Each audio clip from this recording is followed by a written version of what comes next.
Hello friends, સ્વાગત છે તમારું મારી ચેનલ મમતાઝ કિચન એન્ડ વ્લોગમાં। તો તમને મારા વિડીયો પસંદ આવે તો વિડીયોને લાઇક કરજો, શેર કરજો અને હા, ચેનલને સબસ્ક્રાઈબ કરવાનું બિલકુલ ભૂલતા નહીં। તો આજની રેસીપી બનાવવાનું આપણે શરૂ કરીએ। તો આજે આપણે બનાવીશું મગની નવી રેસીપી। તો આજે મગની રેસીપી બનાવવા માટે મેં અત્યારે અડધી વાટકી આખા મગ લીધા છે। તો મગની અંદર પ્રોટીન અને ફાઇબર ખૂબ જ સારા પ્રમાણમાં હોય છે, જે મગ ખાવાથી આપણું વજન પણ વધારે વધતું નથી અને પેટ ભરાઈને ખાઓ છતાં પણ તે પચવામાં પણ હળવા રહે છે અને વજન પણ વધતું નથી।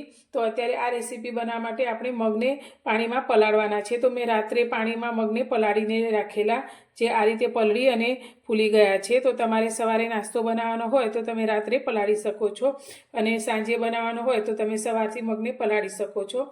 તો અત્યારે હવે આપણે મગને થોડીવાર માટે સાઈડમાં મૂકીશું। હવે અત્યારે મેં અડધી નાની વાટકી જેટલા પૌવા લીધા છે। તો પૌવાને આપણે સારી રીતે ધોઈ લઈશું, જ્યાં સુધી તેનું પાણી ચોખ્ખું ન થાય ત્યાં સુધી। પૌવાને મેં 3 પાણીએ સારી રીતે ધોઈ લીધા છે। તો ધોયા પછી એકદમ સરસ એવા સોફ્ટ થઈ ગયા છે। તો તેને હવે આપણે એક બાઉલની અંદર લઈ લઈશું।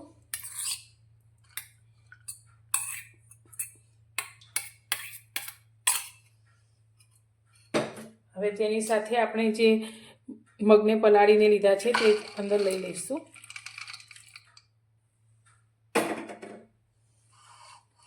હવે આની અંદર આપણે 2 લીલા મરચાં અને 1 ઇંચ આદુનો ટુકડો લીધો છે, જે અંદર એડ કરીશું। સાથે આપણે 1 ચમચી અંદર જીરું લઈ લઈશું અને અત્યારે મેં દહીં લીધું છે, તો 3-4 ચમચી જેટલું આપણે અંદર દહીં એડ કરીશું। તમારે દહીં ના લેવું હોય તો તેને સ્કીપ પણ કરી શકો છો।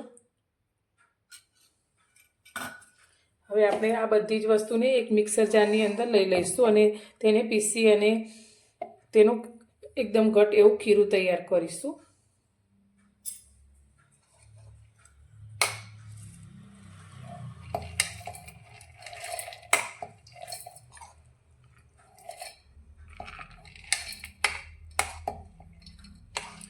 તો ખીરું બનાવતી વખતે આપણને પાણીની જરૂર પડે તો આપણે અંદર 3-4 ચમચી જેટલું પાણી એડ કરીશું।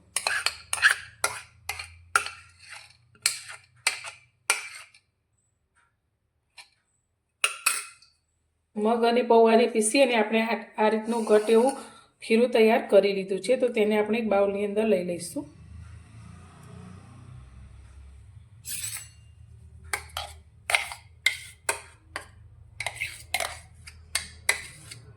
હવે જારમાં આપણે થોડું પાણી લઈ અને બધું જ હલાવી અને અંદર લઈ લઈશું।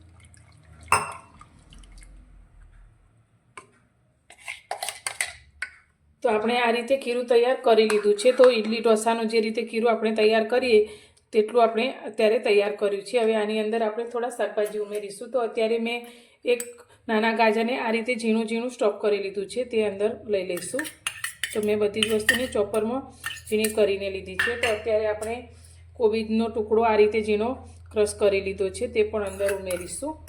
તમે અંદર કેપ્સિકમ, મકાઈના દાણા તમને જે પસંદ હોય તે અંદર ઉમેરી શકો છો। સાથે આપણે એક નાની ડુંગળીને પણ આ રીતે ઝીણી કટ કરી લીધી છે। ડુંગળી ના ખાતા હોય તો સ્કીપ કરી શકો છો। સાથે આપણે લીલી કોથમીર લીધી છે। હવે બધી જ વસ્તુને આપણે સારી રીતે મિક્સ કરી લઈશું।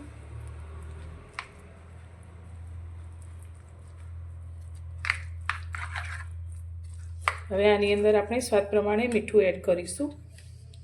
તો અત્યારે એક નાની ચમચી જેટલું આપણે મીઠું લીધું છે। સાથે આપણો નાસ્તો ફૂલેલો બને તેના માટે મેં ખાવાના સોડા અડધી નાની ચમચી જેટલા લીધા છે, તે અંદર લઈ લઈશું અને બધી જ વસ્તુને આપણે સારી રીતે મિક્સ કરીશું। અત્યારે નાસ્તો બનાવવા માટે મેં આ રીતનું અપ્પે પેન લીધું છે। તો તમારી પાસે અપ્પે પેન ના હોય તો તમે નોનસ્ટિક પેનમાં પણ આ નાસ્તો બનાવી શકો છો। તો અત્યારે આપણે 1-1 ટીપા જેટલું તેલ બધા જ ખાનામાં લઈ લઈશું। તો આ નાસ્તો ખૂબ જ ઓછા તેલમાં તૈયાર થાય છે।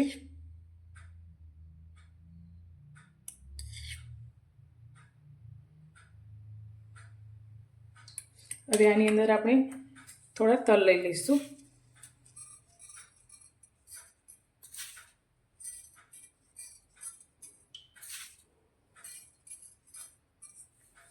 હવે આપણે જે ખીરું તૈયાર કરીને રાખ્યું છે તેમાંથી આપણે 1-1 ચમચી જેટલું ખીરું બધા જ ખાનામાં લઈ લઈશું।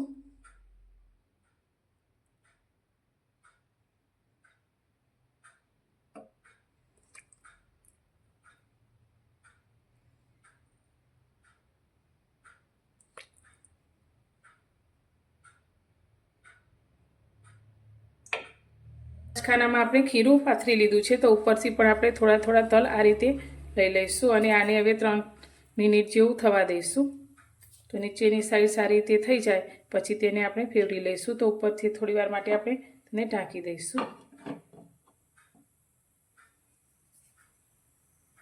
3 મિનિટ જેવું થઈ ગયું છે, તો હવે આપણે જોઈ લઈશું. તો જે વચ્ચે આપણે પહેલાં નાસ્તો મૂક્યો હતો તે ઝડપથી થઈ જશે. તો આ રીતે હવે તેને આપણે નીચેથી ફેરવી લઈશું.